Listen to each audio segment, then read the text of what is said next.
It's the real news. I'm Aaron Mate. Rwandan President Paul Kagame is in his third term of office after winning re-election last month. Kagame received a whopping 99% of the vote. His critics say he has held on to power through authoritarian means. His main political challenger, Diane Rwigara, was barred from running against him and this week was put in jail. Supporters say she's being targeted as part of a crackdown on dissidents. Kagame has been in power for 17 years, but under the new rules could remain until 2034. Claude Gatebuke is Executive Director for the African Great Lakes Action Network. Claude, welcome. Thank you. Thanks for joining us. So set the scene for us and talk about Kagame's re-election last month. Kagame's re-election with 99% of the vote. I think the score alone, 99%, speaks to the lack of seriousness in the quote-unquote election that Rwanda just held. I called it a coronation process because it was basically Paul Kagame running against Paul Kagame, and either way, Paul Kagame was going to get almost 100% of the vote. And what he did in the process was not only bar his main challenger, Ms. Diane Rwigara, which is very similar to what he did in 2010, where he also barred Ms. Victoire Ingabire from running, both who are women, from running, and harassed and disappeared some of the supporters. But this goes a long way back. He's hanging on to power because he has to. He needs to for his own survival and for his own self-preservation because of the way he came to power in Rwanda. He came through a war, he invaded the country, his soldiers killed hundreds of thousands of people on their way to, during their 4-year war. And then that war it culminated into a genocide. The genocide took 1 million lives and sent another 2 million into exile.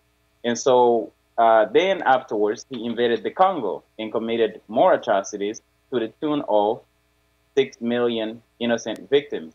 And so without presidential immunity, Paul Kagame he has a risk of being persecuted internationally. Also, his soldiers have already been, they already wanted. Some of the top military men in Rwanda are wanted internationally on international warrants for acts of terrorism and massacres that they committed both in Rwanda and the Congo, and he does not want to face the same fate. And as a result, Paul Kagame, who himself said in 2012 that it would be, and I'm quoting, it would be a personal failure if I did not leave power in 2017 because I would have failed to groom a successor. He did exactly that. He confirmed his personal failure by not only changing the constitution that would have stopped him from running in 2017, and he staged a referendum, a quote-unquote referendum that was rushed. It was done in 1 week, and the political maneuvering resulted in the extension of his terms to the year 2034. Now, consider the referendum. He won. It was confirmed at 98 point something percent, almost 99%, just like the election. And it was reported that only 10 people in a population of 10 million opposed his running again. So now fast forward 2 years later, he stages the election in which he harassed the opposition. He barred his main opponents. Oh, by the way, one of his opponents was actually barred from entering the country, which is Father Thomas Nahimana, who had announced his presidential candidacy, but was refused entry into the country twice. Then, fast forward, Diane Rwigara comes on the scene. She's very popular. She's popular with the media. She's popular with the people. And they stopped her from running on the claim that she did not get enough signatures from the Rwandan people to run, even though she had almost doubled the number of signatures required. And then fast forward to this week, the same exact thing that happened to the last serious opponent to run against Kagame. Uh, she was uh, she was attacked in her home by members of the security forces. Um, Her mother and her siblings all put in handcuffs. They searched the house. They took all the money out of the house, cell phones, laptops, all means of communication, and the documents, and they locked them up for a whole week. And it wasn't until earlier this week that they were produced in another in a movie-like scene where the police showed up at the house with ladders and journalists and climbed over the fence, went inside, and and arrested them, officially arrested them. And the pursuit, the reason they're being pursued, one is related to the election. The government is claiming that she forged some of the signatures that she got for her election qualification. The second is against the whole family. The family is a very wealthy family with a large business empire, and the government is claiming that they have evaded taxes and owe over $6 million in taxes. And how convenient that this is all happening after she challenged him to the election. There was no issue with taxes last month, no issue with taxes last year, no issue with taxes 2 years ago, and never an issue with taxes, and it's just now starting today, just like what happened 7 years ago. Right, Claude. Okay, so I'm wondering if you can address two things. The first is that, from the outside, the way Rwanda is discussed, it does appear that Kagame has a considerable base of popular support inside his country. Is that a correct characterization?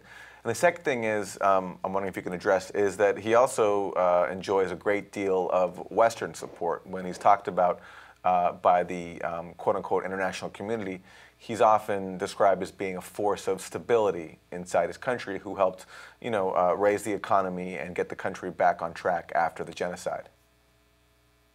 Yes, I'll spend a little bit of time on the first one and a little bit more time on the second one. The first one is not something that can necessarily be taken seriously, because this is something that happens with every dictator. You look at any dictator in the past and look at how popular they appear. People are walking in the middle of the night to queue up and line up and travel miles to go to the rallies that Kagame is holding by the security forces and the local authorities.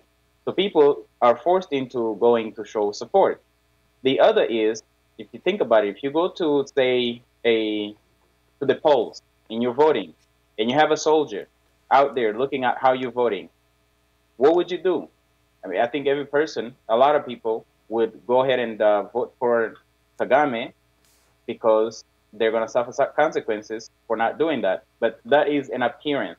When you look under the surface, just like the economic mirage, when you look under the surface, people are very unhappy, and this is the reason why he does not allow serious opponents to run against him, because he could actually lose.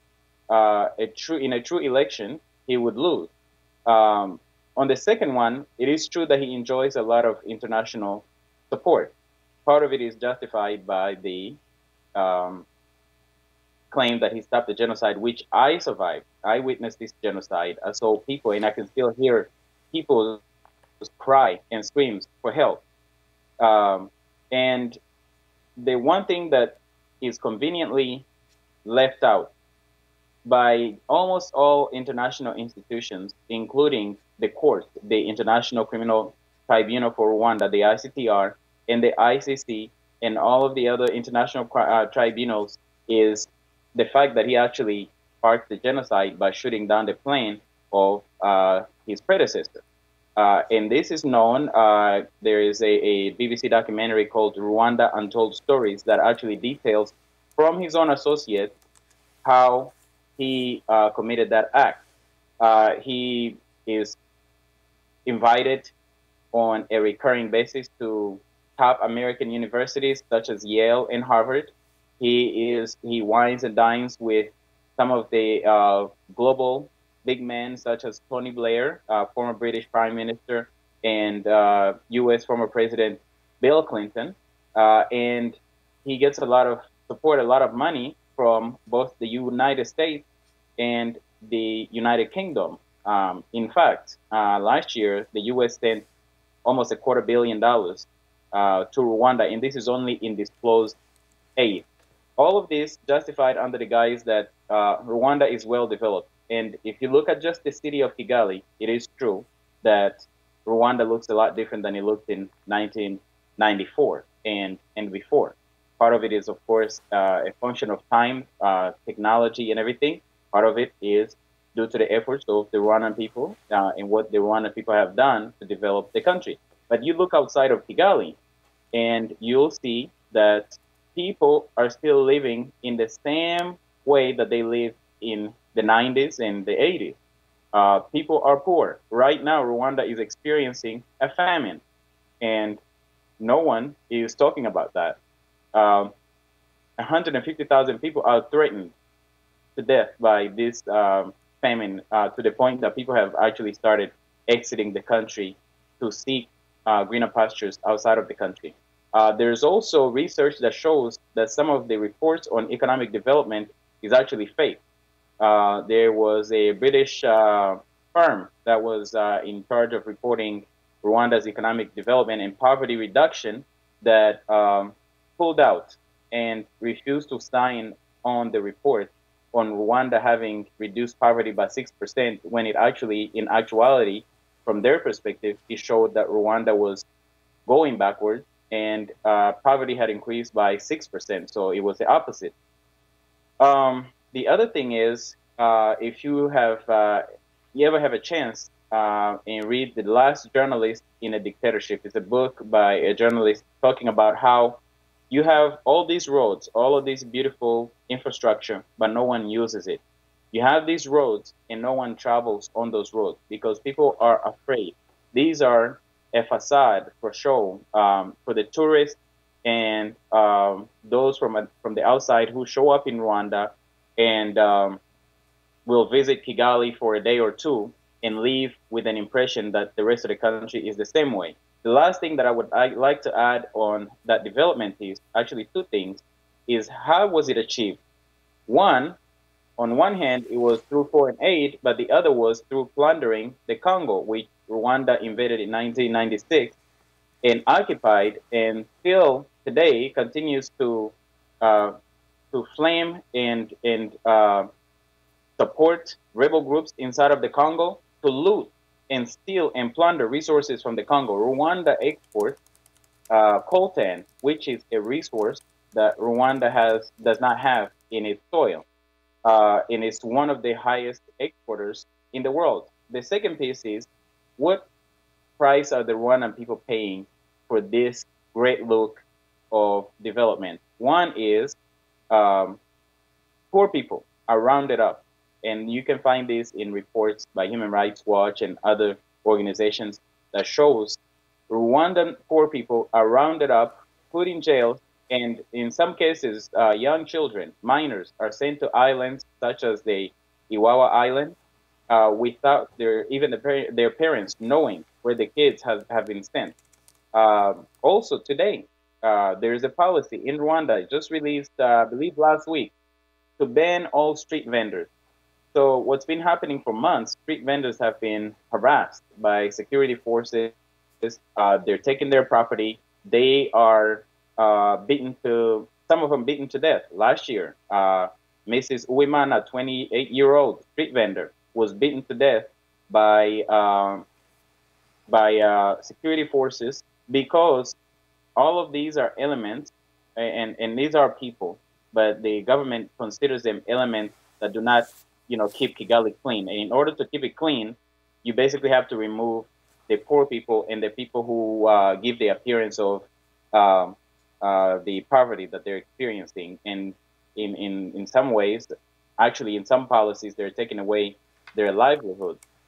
So those are the two elements that are contributing also to both the look and also the appearance, but also the actual development.